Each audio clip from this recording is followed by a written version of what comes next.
Okay, we're gonna be in our over-under, and I'm gonna utilize a foot prop, a Sasai Sudi Komi Ashi. So I'm not gonna really like sweep and trip his legs out by any kind of like timing. I'm just gonna use my body movement and my foot as a blockade on his leg. So if we're in this over-under position, if it's someone my size or taller, I like to step to the inside. Okay, if I'm taller than my opponent or partner, I could step to the outside and kind of use that leverage as more of a wheel. But if I'm shorter, I'm gonna have to kind of commit to getting under and lifting and rotating simultaneously, okay? So if I'm in this over-under position, I'm gonna do a few fit-ins just so the location and the steps make sense, okay? I'm gonna step in and I'm gonna rotate and my foot is flat on his shin, okay? I'm not up at the knee. I'm not like Muay Thai shin kicking. I'm rotating and opening my hip, kind of like that.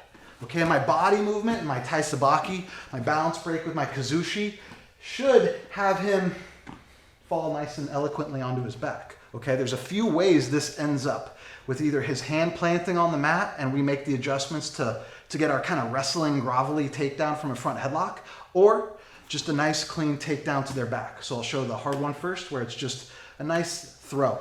Where I'm chest to chest, I'll do a few fit-ins. Where I'm kind of lifting this shoulder so I could commit. Because if he has this underhook, it's just hard to commit because my chin and jaw are over his shoulder. So I kind of want to rotate and bring him onto that one foot as I sweep his foot out. So I'll throw on this one. I'm stepping in. Right to his back, right? Do it again, and this time I'm gonna kind of fall with him nice and gently. Right, I'm rotating, sweeping his leg as I twist my torso.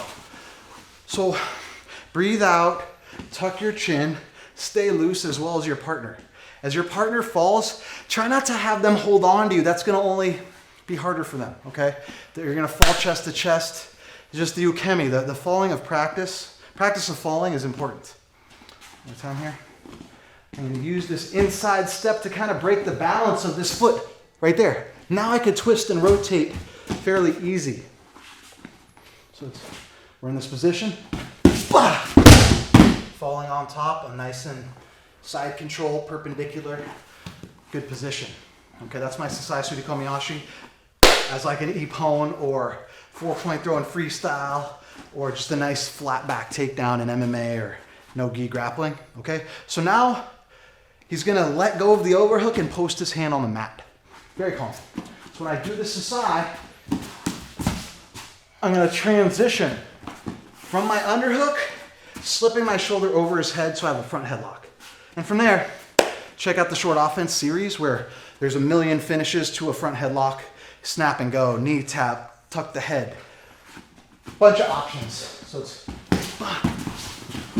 being able to finish, utilizing extra movement, and being able to have like something ready if they don't just fall to their back, right? Slipping my shoulder. So when I step into this and I rotate, his hand goes to the mat. Now I reach for his chin, and I want to have this front angle. I don't want to end up over here because he might just be able to commit to other things, right? So I want to like reacquire a front angle after when I get the front headlock. So I'm in this pummel,